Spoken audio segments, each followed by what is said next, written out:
I found that nothing in life is worthwhile unless you take risks. Nothing. Nelson Mandela said, "There is no passion to be found playing small and settling for a life that's less than the one you're capable of living." Now, I'm sure in your experiences in school and applying to college and picking your major and deciding what you want to do with life, I'm sure people have told you to make sure you have something to fall back on. Make sure you got something to fall back on, honey. But I never understood that concept, having something to fall back on. If I'm going to fall, I don't want to fall back on anything except my faith. I want to fall forward. I figure at least this way I'll see what I'm going to hit. Fall forward. This is what I mean. Reggie Jackson struck out 2,600 times in his career, the most in the history of baseball. But you don't hear about the strikeouts. People remember the home runs. Fall forward. Thomas Edison conducted 1,000 failed experiments. Did you know that? I didn't know that. Because the 1,001st was the light bulb. Fall forward. Every failed experiment is one step closer to success. You've got to take risks, and I'm sure you've probably heard that before, but I want to talk to you about why that's so important. I got 3 reasons, and then you can pick up your iPhones. First, you will fail at some point in your life. Accept it. You will lose. You will embarrass yourself. You will suck at something. There's no doubt about it.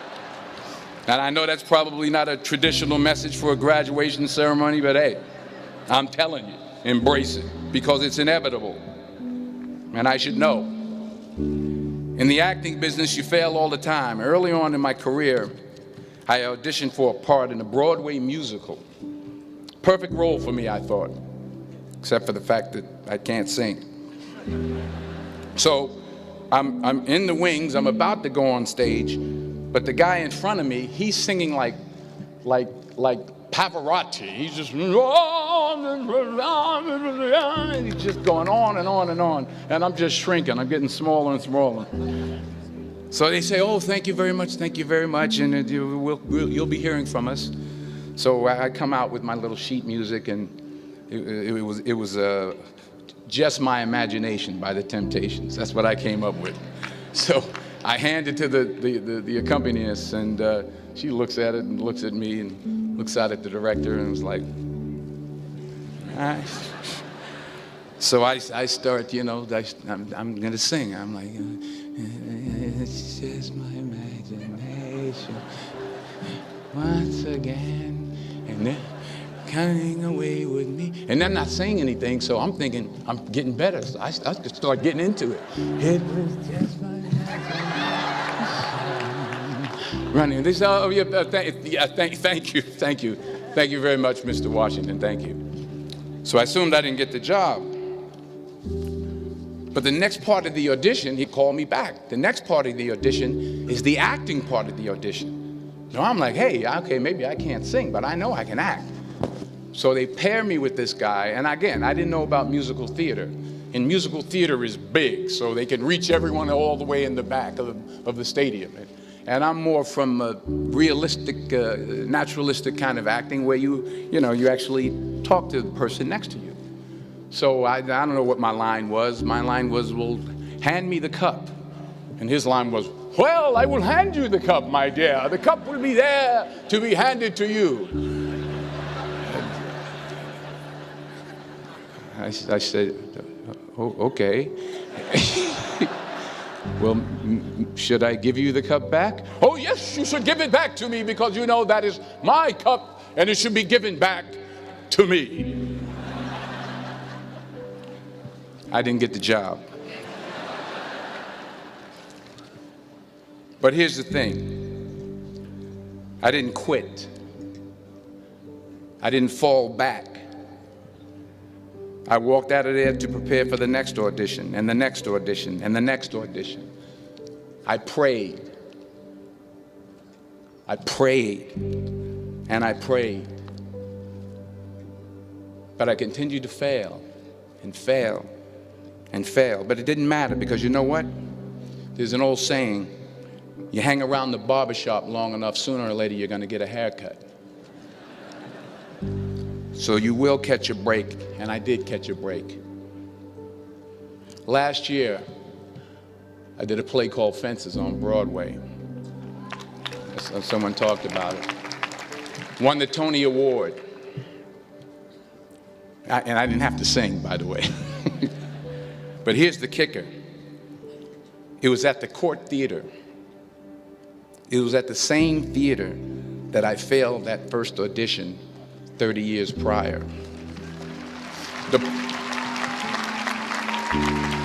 The point is, and I'll pick up the pace, the point is, every graduate here today has the training and the talent to succeed. But do you have the guts to fail? Here's my second point about failure. If you don't fail, you're not even trying. I'll say it again. If you don't fail, you're not even trying. My wife told me this great expression. To get something you never had, you have to do something you never did. Les Brown's a motivational speaker. He made an analogy about this. He says, imagine you're on your deathbed, and standing around your deathbed are the ghosts representing your unfulfilled potential. The ghost of the ideas you never acted on. The ghost of the talents you didn't use. And they're standing around your bed, angry, disappointed, and upset. They say, we came to you because you could have brought us to life, they say. And now we have to go to the grave together. So I ask you today, how many ghosts are going to be around your bed when your time comes? You've invested a lot in your education, and people have invested in you. And let me tell you, the world needs your talents. Man, does it ever. I just got back from Africa like 2 days ago, so if I'm rambling on, it's because I'm jet lagged. I just got back from South Africa. It's a beautiful country, but there are places there with terrible poverty that need help. And Africa is just the tip of the iceberg. The Middle East needs your help. Japan needs your help. Alabama needs your help. Tennessee needs your help. Louisiana needs your help. Philadelphia needs your help. The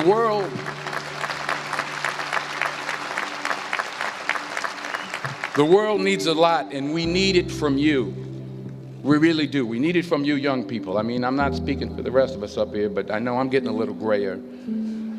We need it from you, the young people, because remember this. So you got to get out there. You got to give it everything you got, whether it's your time, your talent, your prayers, or your treasures. Because remember this. You will never see a U-Haul behind a hearse.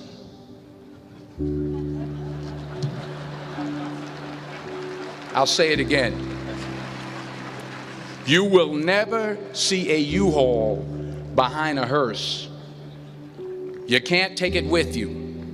The Egyptians tried it, and all they got was robbed. So the question is, what are you going to do with what you have? I'm not talking about how much you have. Some of you are business majors. Some of you are theologians, nurses, sociologists. Some of you have money. Some of you have patience. Some of you have kindness. Some of you have love. Some of you have the gift of long suffering. Whatever it is, whatever your gift is, what are you going to do with what you have? All right, now here's my last point about failure. Sometimes it's the best way to figure out where you're going. Your life will never be a straight path. I began at Fordham University as a pre-med student. I took a course called cardiac morphogenesis. I still can't say it. Cardiac morphogenesis. I couldn't read it. I couldn't say it. I sure couldn't pass it. So then I decided to go into pre-law, then journalism.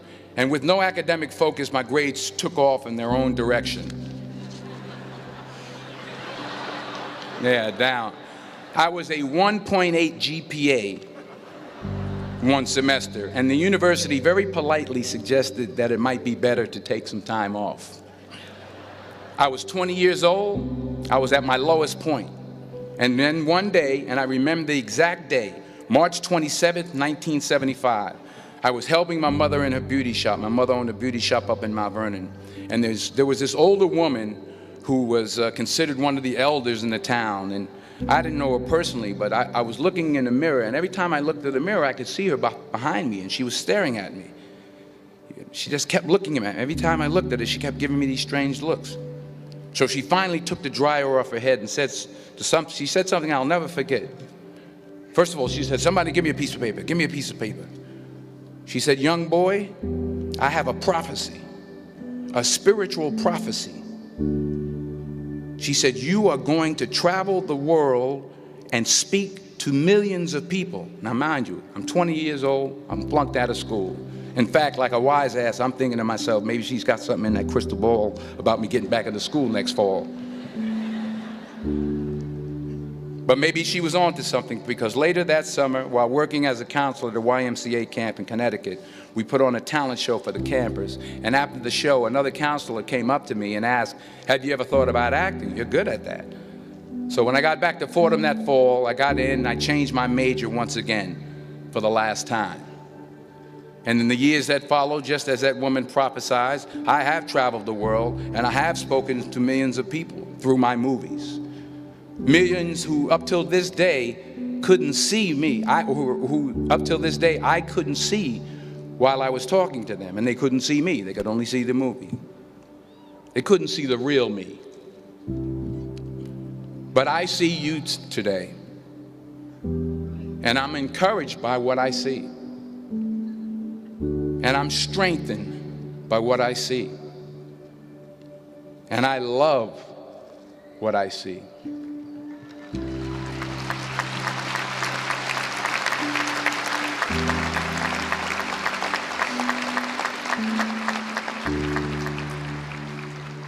One more page, and I'll shut up. Let me conclude with this one final point, and actually the president kind of brought it up. It has to do with the movie Philadelphia. She stole my material. Many years ago, I did this movie called Philadelphia. We filmed some of the scenes right here on campus. Philadelphia came out in 1993. Most of you were probably still in diapers. Some of the professors, too. But that cracked me up. But it was a good movie. Rent it on, Netflix. It's a good movie. Rent it. I get 23 cents every time you rent it. Please, rent it. True. Parents up there, rent it. Netflix, please. Tell your friends, too. It's about a man played by Tom Hanks who's fired from his law firm because he has AIDS. He wants to sue the firm, but no one's willing to represent him until a homophobic ambulance chaser lawyer, played by yours truly, takes on the case. In a way, if you watch the movie, you'll see everything I'm talking about today. You'll see what I mean about taking risk or being willing to fail. Because taking risk is not just about going for a job. It's also about knowing what you know and what you don't know. It's about being open to people and to ideas. In the course of the film, the character I play begins to take small steps, small risks. He very, very, very slowly begins to overcome his fears. And I feel ultimately his heart becomes flooded with love. And I can't think of a better message as we send you off today. To not only take risks, but to be open to life, to accept new views, and to be open to new opinions, to be willing to speak at a commencement at one of the best universities in the country, even though you're scared stiff. While it may be frightening, it will also be rewarding.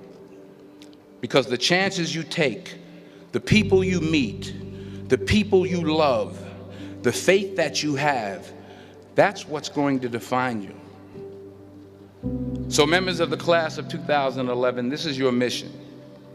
When you leave the friendly confines of Philly, never be discouraged. Never hold back. Give everything you got. And when you fall throughout life, and maybe even tonight after a few many glasses of champagne, remember this: fall forward. Congratulations. I love you. God bless you. I respect you.